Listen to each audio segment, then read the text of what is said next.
Okay, so we have a new participant. So I think you can all see on your screen that it was recorded, and you can consent. All right.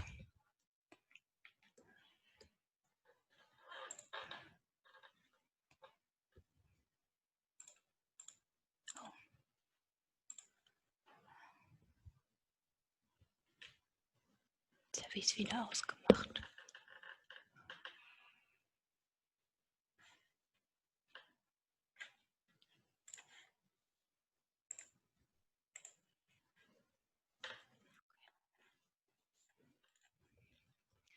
All right, for those of you who do not know the Deepwater project, we just want to give a short introduction about it.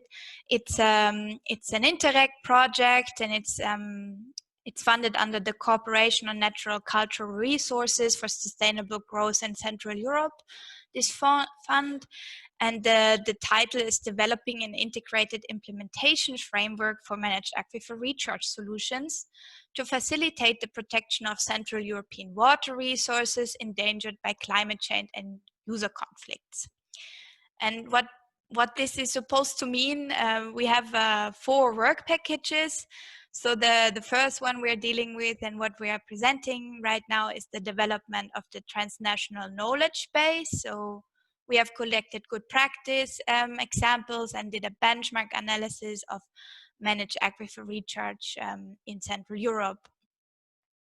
The next work package is about the transnational assessment methodology, or the toolbox for decision making on MAR locations in Central Europe.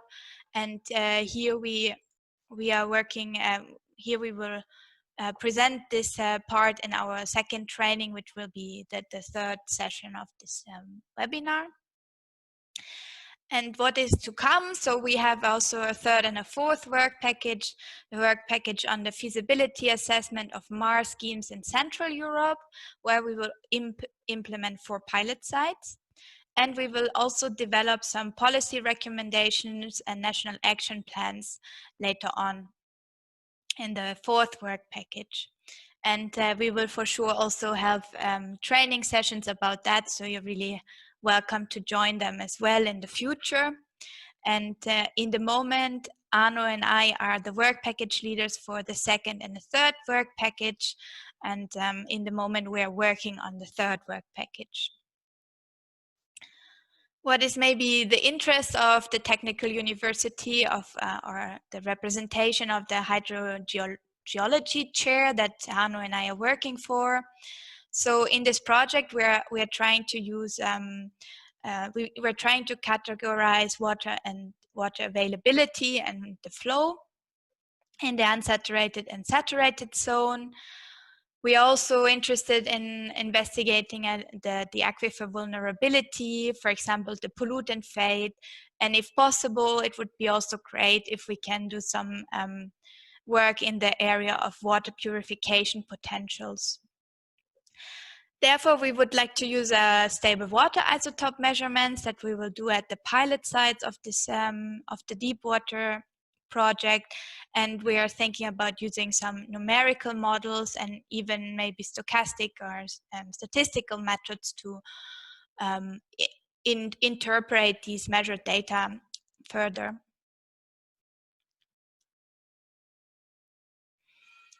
So as already mentioned, I think most of you are really familiar with the term of MAR, and I will try to be brief here in order to be concise. MAR is a managed aquifer recharge, and it was conceived by the British hydrogeologist Ian Gale, and he in the early 2000s, he was the co-chair of the International Association of Hydrologists in the Commission on Managed Aquifer Recharge. And it refers to methods which are increasingly used to maintain, enhance, and secure groundwater systems. And basically, we are doing an intentional process of infiltrating or directing excess surface water into the ground. And this can be done by many different methods, for example, spreading it on the surface, using recharge wells, or by altering the natural conditions somehow to increase infiltration to the aquifer. And the first Mars site was reported in 1810 in the UK, in Glasgow. And starting from there, induced bank filtration and surface spreading methods were the primary techniques used. And they were also spread to other European countries like the Netherlands, Belgium, Sweden, France, Austria, and Germany. And starting from the 1960s, also well injection methods were researched and developed. So we found this really nice slide from a publication of Sprenger et al., where it is shown in a historical development of the Mars schemes in Europe. And we see here, starting from the 1870s, there were a lot of new sites for induced bank filtration and spreading methods. And then starting in the 60s, we can also see that more point or line recharge infiltration, internal modifications, and spreading methods where well injection methods were developed. And we can see a positive trend in the time. So we have more new sites over the time, but we can also see that here are some abandoned sites are documented by Sprenger, and it was explained by the fact that the developed ASR methods or well injection methods, they mostly had problems with clogging, and the induced bank filtration methods, they were not they had also problems with the wells there. So that's why so many sites here in the late 1980s to 2000 were abandoned. And if we look at managed aquifer recharge in the world, we can see also this positive trend. So more installed capacity over the years. So in 2015 is the last point of this graph. And we see that Australia and India, they are really far in front in this MAR techniques, or in the installed capacity of MAR schemes. In this slide, we can maybe highlight a little bit the situation a little bit better for Europe, how it's subdivided. We can see that in the active sites in Europe in 2013, there was Germany really a lot of number of sites, and the Netherlands and France, they are like in front. And we can see that in Germany and the Netherlands, for most, it's induced bank filtration. But we have to be a little bit careful here in Germany. Sometimes they document the decentralized system of the water suppliers. They sometimes don't really know if they are doing bank filtration or if it's groundwater. So yeah, maybe this is a number that can be found in different ways.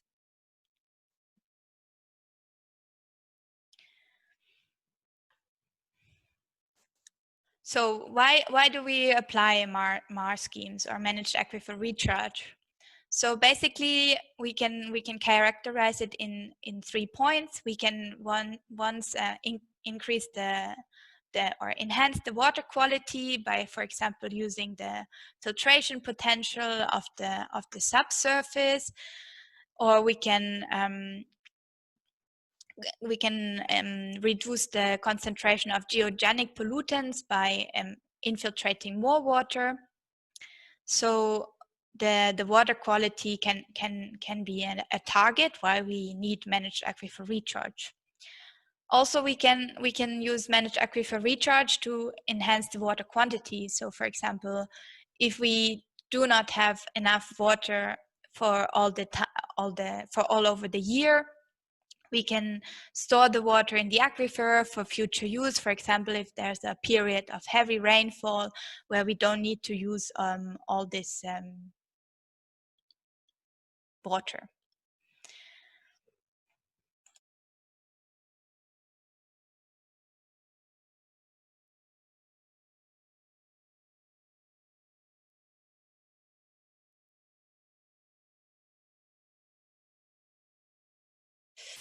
Okay, and the third part is maybe even environmental aspect. So with the managed aquifer recharge, we can prevent stormwater runoff, for example, and soil erosion. We can preserve the environmental flows and river and streams, and we can even try to mitigate flood and flood damage, control contaminant plumes, and increase the groundwater levels in terms of environmental aspects if we, for example, have water desalination. What kind of different MAR types do we have? So basically, we can structure it in two big areas. We have ones here, the first technique, which refers primarily to infiltrating water in the ground, which can be by spreading water on the surface, by using bank filtration, like to recharge the groundwater, or by wells and shaft and boreholes to inject the water. So here on the right-hand side, we can see these 4 highlighted MAR methods, and these are the methods we will use in the Deepwater project, and these are the methods I would like to present you in a more detailed way. So there's the infiltration pond, and here we can see that water is basically spread it in we dig a hole, we have a pond, we make water flow in this pond, and we have the possibility to infiltrate it in the ground.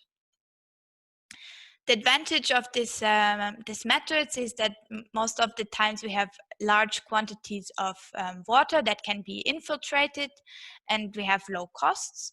And another aspect could be that we even can purify the water by the filtration process, or as I know some of you are doing research in this area, how we can maybe change the layering here of different soils or materials to enhance the purification potential. Then there's the MAR type ditches, where we basically dig a hole in the ground, and we or like a ditch, a rectangular shape, and we let water flow into these ditches, and we infiltrate them into the aquifer in the subsurface. The advantage of this method is that we have low land use, and it can even be underground if we cover it with something.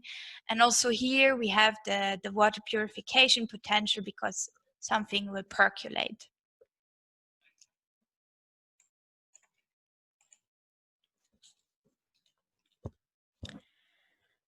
The next method is the induced riverbank and lake bank filtration, which we will also apply in our project. So we have a river, and by creating a hydraulic gradient on the left, on the banks of the river or the lake, we install some wells, and we extract water. We create an hydraulic gradient, and like this, the water is infiltrated. The positive side of this method is that most of the times we have large quantities of water available if we don't have intermittent flowing rivers, and we have the potential of purifying the water by filtrating it through the river banks or lake banks. Another method we will apply in the project is the aquifer storage and recovery method. There's we will just build wells on the surface, and we will inject the water directly to the aquifer, and also subtract it directly from the aquifer. Here we have the potential positive side that we don't have a lot of land use, and we can normally infiltrate large quantities of water. So that the second big technique refers not to infiltrating but intercepting water. So for example, if we have a channel, we can stop the water, and also we can do runoff harvesting, what we will not do in the Interreg project here, in our deep water project. So the two methods we will apply, which refer to intercepting water, is the recharge dam and the underground dams. A recharge dam is basically we have a riverbed, a stream bed, and we build a structure to intercept the water, to stop the water, and to build a reservoir. And the advantage is exactly that we already have a stream bed, a river bed, and we can build a structure, so we have a low land use and to intercept the water. The underground dam is the next method we're using for intercepting water. So we have a groundwater flow system where we build a barrier here, for example, with sheet piles, and we stop the water. It will be stored here, and it can be extracted. And also we have some advantages of this method, as we have most times low cost of the structure. We don't need a lot of earthworks, which are most times really costly. There's not a lot of low maintenance. There's a low maintenance cost, and we also don't need a lot of land, like a surface. Yeah, so these are the methods the methods we will apply.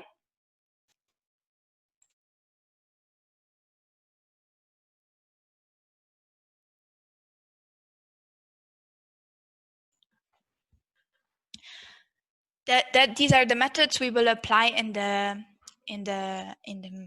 deep water project. So we chose some methods from there. Another aspect that we can look at is it's also the water source that we have available for the MAR type. So in our project, we will mostly deal with surface water, rainwater, which will recharge the groundwater, or just existing groundwater.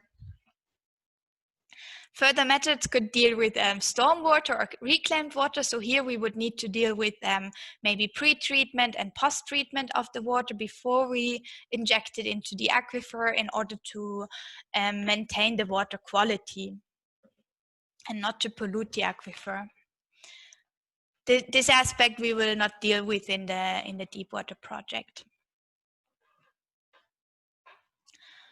So these 6 MAR types that I have introduced, we will build them on our pilot sites. So we will have 4 pilot sites, one in Hungary, one in Slovakia, one in Poland, and one in Croatia. And in all these Central European countries, there are different aspects. Or at these MAR sites, we want to research different aspects. So for example, in Hungary, we want to use the water that we're intercepting there with the underground dam for irrigation in this area. In Slovakia, we want to also research in the area what is the agricultural impact on the MAR scheme. So there are a lot of agricultural sites close. In Poland, we have an industrial site and also a hog farm next to our MAR scheme, and we want to think about how we can, what is the contamination or what is the effect on the MAR scheme related to that, and also look in purification potentials of the MAR scheme for that site. In Croatia, we're dealing with an interesting problem as well, because they have we will install this, or we will think about installing this MAR scheme on an island where there's a lot of tourism in the summer, so the water demand is really fluctuating. And due to this problem, we also have seawater intrusion as they overexploit the aquifers.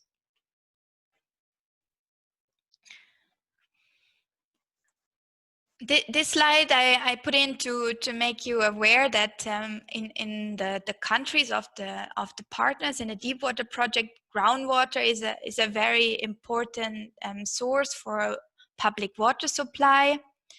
So in Hungary is nearly like 95, nearly 100% is really is supplied by groundwater. So it's good to develop methods how to keep our groundwater resources.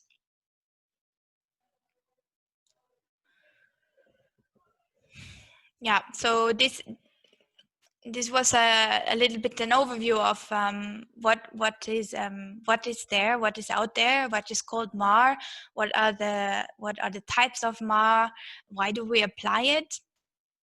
And now we would like to look a little bit at where it was applied and what do we actually have to think about when we apply it. So we have identified maybe 5 big important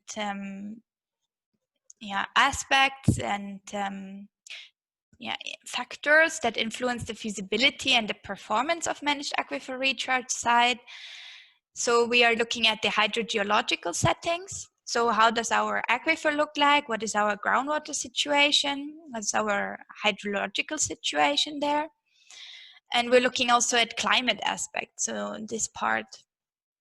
And these 2 areas we have targeted in our work package 2 in the toolbox for designating potential MAR sites that Arno will introduce you. And the aspect of partly also the hydrology aspect and the biochemical monitoring and risk and cost part that we consider really important for the implementation of a MAR scheme. We will target in the feasibility study guidelines for work package 3. And today I just will give you a really short overview of what we think is important for the biogeochemical monitoring and risk and cost aspects.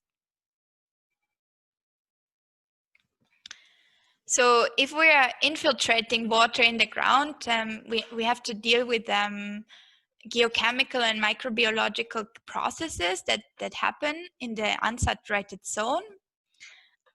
And we would consider, for example, pH, redox potential, the organic matter content, and the mineralogy of your groundwater, of your aquifer, of the recharging water. These criteria are really important in identifying what could actually be our problems. So problems could be that because of the change of pH or redox potential, ions could be more mobilized, or because we have a high organic matter content, we could deal with clogging. So there's a lot of suspended solids that will accumulate, and then it will clog the MAR scheme, and no water will be infiltrated or intercepted anymore. In monitoring, we consider also a very big aspect or factor in an implementation of a MAR scheme. So we really have to look at describe our system in terms of water quality and water quantity. And we do that by monitoring several, for example, multi-parameters. So we look at our water quality that we have for the recharging water and for the water in the aquifer, and we think about biochemical processes that can occur and which parameters we should probably monitor in the course in order to predict clogging or mobilization of ions, and also how we can then target these problems that occur. In our project, we're very much thinking about using isotopes to study like mixing processes of our site. How is the groundwater mixed with the recharging water? What kind of travel times do we have in the MAR system? the recharged water and the and travel times of the recharged water, and which biochemical processes can we even identify with these isotope measurements. And we also consider a way of looking at our system and our water quality, water quantity aspects. We also think about modeling the flow and the water quality changes in the MAR scheme to even think a step further, like how can we treat, for example, a risk that can occur to that, or how can we prepare, how can we operate our MAR system to avoid these problems to occur. And a really important aspect that is also related to this monitoring and the risk treatment is that we would really consider to look at different risks and cost of the system. We have found this publication from Nanda et al., and she proposes to look at the system from the start to the end. So look at risks that are hazards that can occur and calculate the risk related to that, or even the cost of every of this step. And we can start with strategic risks, and also maybe we have to pre-treat the water or post-treat the water after we had it stored in the aquifer. So there's a multitude of risks and problems that are identified here, even regulatory risks, so not only technical problems that can occur by injecting the water, but also maybe economic problems, because we don't know how much it will cost to treat the water if the water quality changes, or if our system is flooded, what is the risk of this economic cost here. And if it's even in the end to be able to evaluate if this MAR scheme is even feasible or not. And cost of MAR, we have identified these three areas. So we need a capital cost, the operation and the maintenance cost, and also how to finance the finance costs. And also maybe interesting to what we found is that MAR type, the necessity of pre or post treatment, and the labor costs, they are the main factors of influencing the cost of a MAR scheme.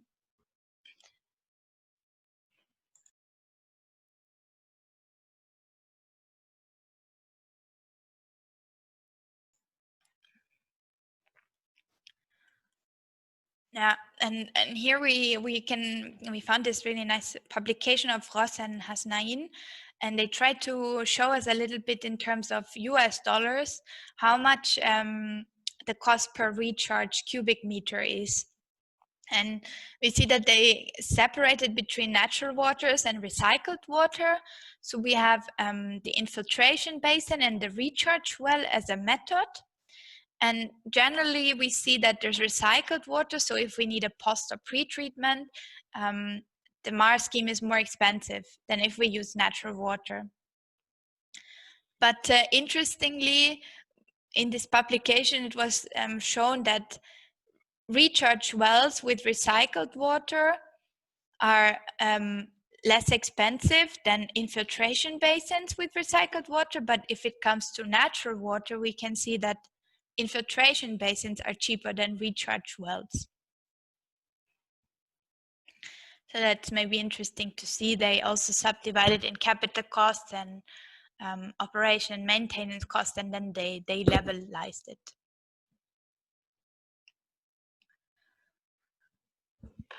Okay, so now we would like to show you a little bit what kind of best practice examples we can propose you, or we can show you when MAR schemes were implemented in an interesting way to target water quality, water supply, water quantity. And just to give a little bit a hint of what we think is important when we are implementing a MAR scheme, or what could be included in the implementation process, is that we should think about which MAR type or which recharge method we use and where we apply it. A big point for us is the legal and institutional restrictions for the country. So is it even legal to apply it? What kind of restrictions, which kind of permits we need? Do we have to consider the cost of the permit, for example? We think that risk assessment and risk assessment with risk realization and risk management with preventive measures is really important to look at in the beginning, to become aware if our Maya site is even if we implement the Maya site, if it's even profitable to manage it, if we deal with problems that if problems occur, how can we react to them. During the MAR implementation process and also during the operation, we strongly think that water monitoring and verification of this of the parameters that were decided for water quality, water quantity, environmental performance is a really important aspect. And then also to target, for example, clogging or contamination. And as I already tried to summarize, also economic aspects we consider as really important to think about. What will our MAR scheme be viable if we have a flooding, or what can be the economic risk that is related to that.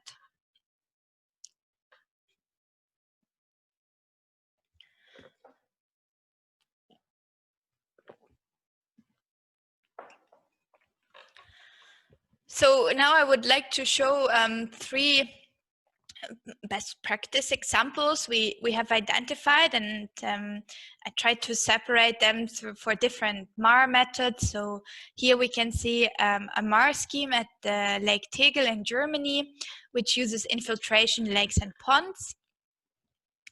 So we have the water from Lake Tegel, and we infiltrate it in infiltration lakes and ponds into the aquifer. And they also have a pre and post treatment at this site where they try to change the water quality.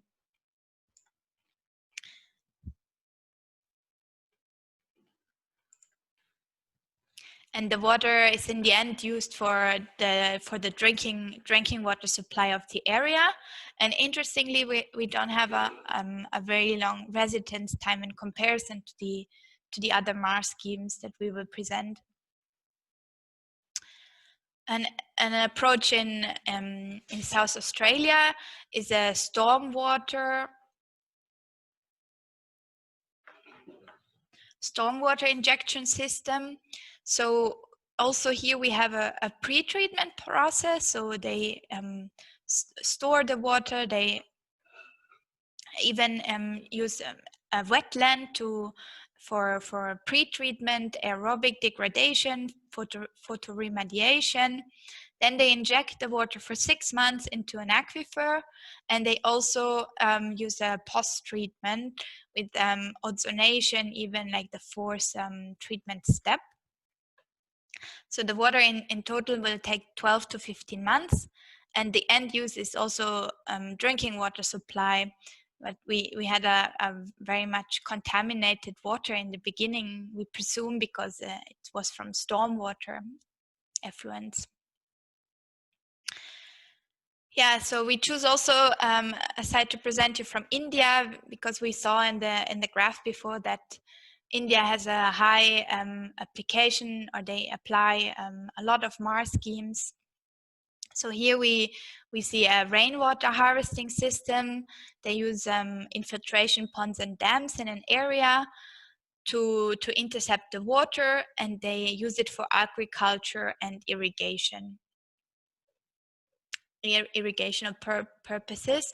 And also here we see that they have a silt trap, so a pre-treatment, we presume.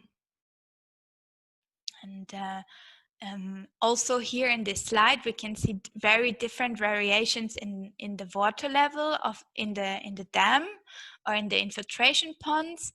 So this could also be an interesting aspect of this MAR scheme, that water can be stored for times or years where water is not, or where there's not a lot of recharge from rainfall. Yeah, so these are three interesting sides to present.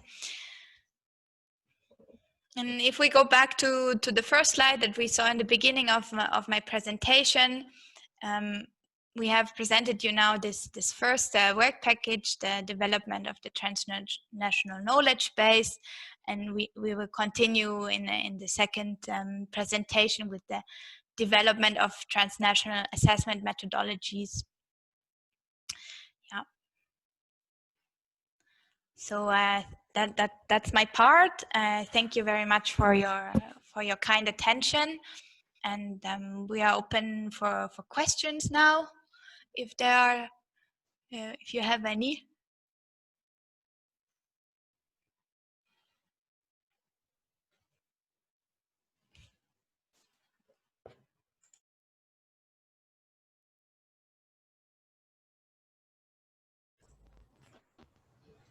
Hello.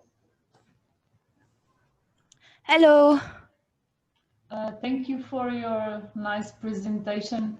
I was wondering if you could tell us a bit more about the isotopes that you are planning to use to assess the age of groundwater, and can you develop a bit more that?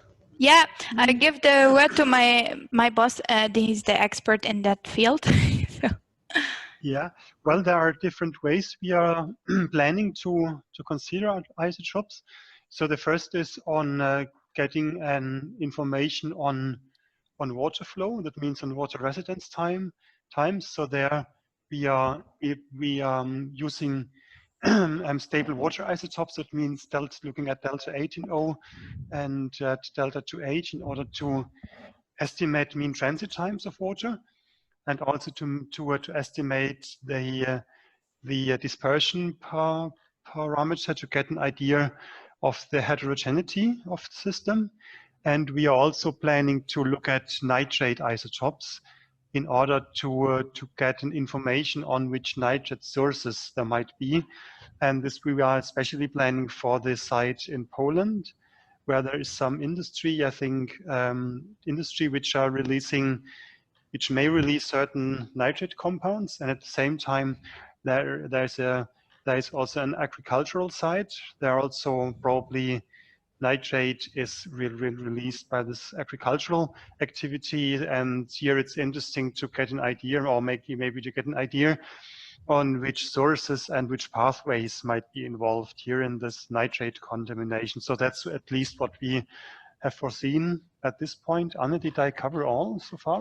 Yes, I think maybe it's interesting to say that we don't want to use the helium and tritium isotopes because we don't have that old groundwater. So we were intending to use them maybe if we have old groundwater. And yeah, also Yes. yeah, other isotope measurements. We also consider doing the water isotopes and the nitrate isotopes because we have the machine or the laboratory technique here at the university to target that. Yeah, so that's our intention. Thank you. Yeah, thank you.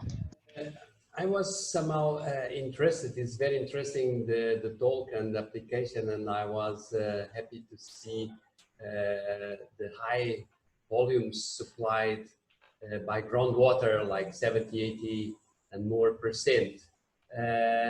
Those uses of managed aquifer recharge for water supply in Central Europe, Hungary, Czech Republic, Slovakia, what are the protocols that you have to go through so that you can implement really a MAR scheme? So is that a national legislation? Because in the EU, they are trying to do that with the wastewater and then reuse it. But regarding MAR, water sources to go for implementing in Hungary. New 4 case studies are coming from where? So if I understand your question right, is do we have, what kind of permitting processes do we have in the partner countries in order to implement a MAR scheme? And we're looking into that in the moment, and it seems like there are no particular permitting processes or regulations related to managed aquifer recharge also in these countries. So we have some regulations related to groundwater, so which are related to the water safety plans of the WHO. So we have it especially written in Poland and in Slovakia. So there's maybe a little bit of guidance on how to do MAR, or which kind of permitting processes we should go through, which kind of regulations we should stick to. In the other countries, it's rather broad. For especially in Croatia, we have nearly no legislations of, do we have to monitor the MAR scheme? Do we have to reach some specific water quality levels, or anything in this direction in the 4 partner countries is very limited directions on that. So that's maybe trying to summarize it, but the summary basically is that most countries don't have regulations on MAR, specific MAR application implementation. Yeah. And I think there's a nice paper of Jose that has and the partners of Madrid from the please help me out the name. Traxa, is it right?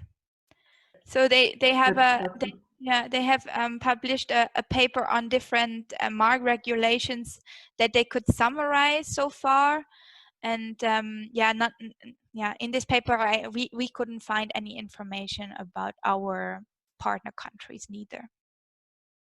Yeah. I hope that answers the question. Yeah.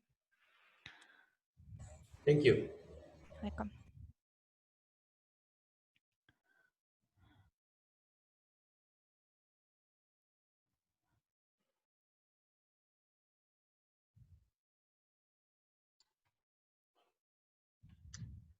Can I maybe ask a question? Yeah, sure. Welcome.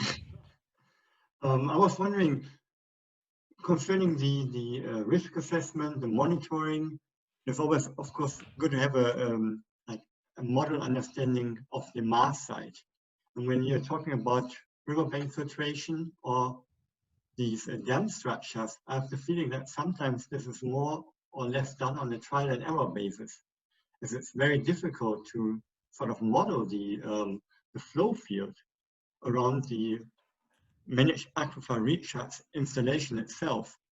For example, due to the complexity of fluviatile deposits. What is your experience on this?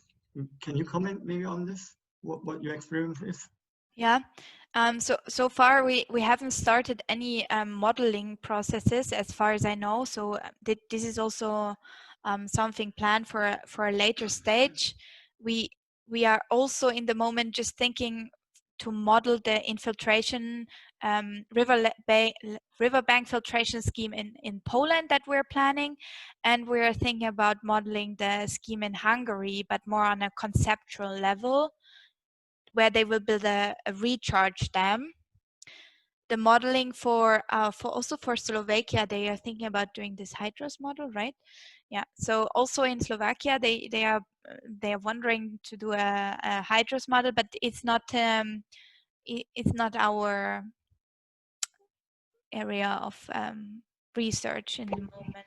Yeah. So maybe yes. So exactly. So here we are more working together, right, with the site-related partners, right? So they are. It would be nice if you could stop the sharing, because we are just seeing the names, not your faces, and then Okay. Yeah. you are black people. We will show our faces okay, again. So now, okay, sure.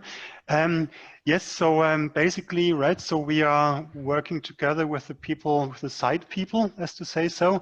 And there, especially if you look at surface water groundwater interaction, right, we definitely rely on their, first of all, on the expertise, but also on their input data for other sites. So what we hear in our chair in Munich, what we are focusing on is then an unsaturated zone flow and also pesticide transport in the unsaturated zone. That's what we thematically focus on, where it's on modeling and also biodegradation processes, plant uptake and so. But of course, we are in close contact to the other groups, and we are of course very happy and very curious on how detailed their models are in the end, and how can we maybe combine the findings and so on. But this is kind of, as Anne said, this is ongoing work, and it's partly in the planning phase, and not have, some parts have started, but not all. Yeah, especially for the risk assessment part, which we will target in work package 3, and we will really go through the guidelines that we are thinking about implementing, the monitoring guidelines that we kind of think about. So that will be topic in a different training, and I hope we can answer your question a little bit more precisely then. Thank you. Welcome. Let me ask you, I don't know if it's the people that have priority to talk, because I've already asked. But, I have here a book. This book is from Pine. And the Pine, if you see here, is Air Systems. So it's a company. And this company in the United States, and the managed aquifer recharge there, they are producing budget about 300 million euros. Dollars a year. So in Europe and in Australia is the same, and in Israel, for the reasons they are really implementing there. But I'm not seeing companies here trying to get place in Europe to incorporate the research, to put in innovation in the field. So helping them. We visit in Gabardine with Liège University, this water supply area with the managed aquifer recharge in the dunes in Belgium. So it's a long time ago they are using this, and they are supplying for the Ostende village, but I'm not seeing. And so probably is because we are very skeptical, or we are afraid of polluting the environment, the water authorities. And so we are having a lot of reasoning and a huge amount of research already done in all aspects, but to put on the field is very bad. Imagine that you have a river and somebody is afraid of bridges in a country. And so they are not letting you, because a wind, a flood can destroy the bridges, and you are still crossing with the boat, while all the world is doing bridges. So in Europe, we are still crossing with the boat, the river, and not bridges, because we are afraid on Mars. And that doesn't make sense, because the dams for water, surface water, are there, use that. The dams for groundwater, that was proposed by Anna, we are not using that. In Brazil, Northeast, that we are working with them also, Lenec, Portugal with Brazil, they have 600 dams, underground dams. And I don't know any of those dams here. So the willingness to apply, to convert research and innovation and putting in the field, incorporating firms, startups, whatever, that can make the job for ourselves for ecological system. Because as the precipitation pattern will change, we'll have a lot of droughts. So the REM systems, the ecosystem will suffer. Less groundwater recharge, because it's concentrated the intensity of precipitation, creating floods, will have to be increased by artificial recharge or managed aquifer recharge. And this has not come by ourselves to the actors as a solution. Do you have any type of idea how to overcome this?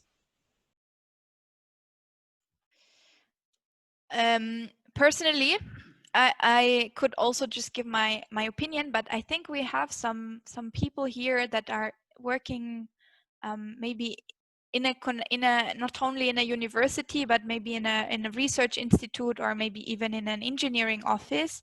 So I would really like to open the question to all the participants to answer to that. If someone feels more yeah, willing to do that.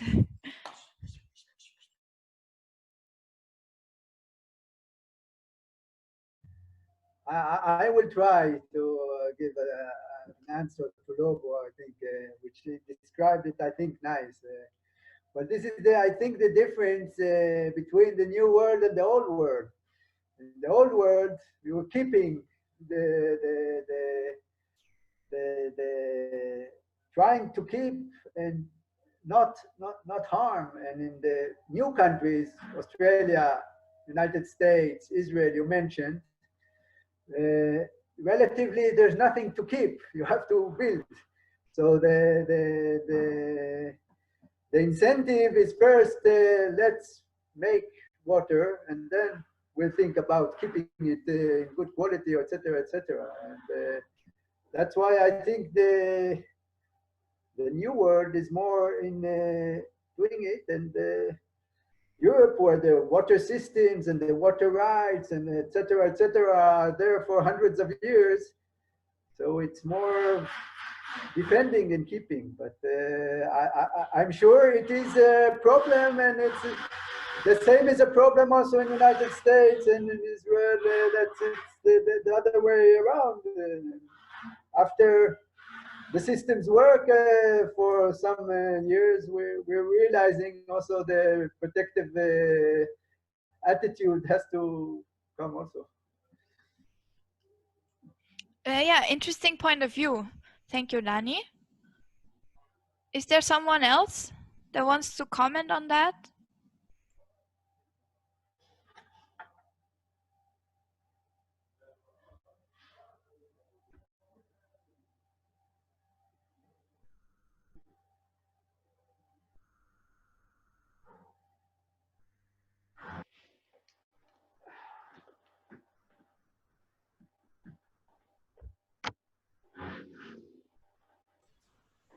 So I think we're going to have our lunch time because we are 1 hour back. So this started for us at 12:30, and we are not Spanish to eat at 4 o'clock in the afternoon. So we're going to have some kind of sandwich in between this half an hour, okay? Okay, Sure. sure. So yeah, that could be maybe now the option to pick up on JP's idea to start our virtual coffee break. And yeah, we invite all of you to just grab a coffee, something to drink, maybe even a snack if you like.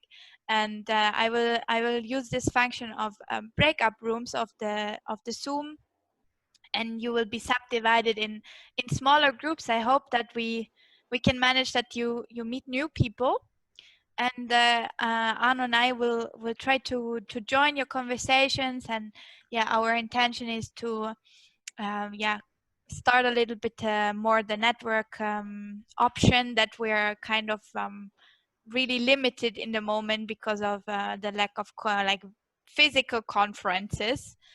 And yeah, then we will meet back here at 15 German time. Thank you.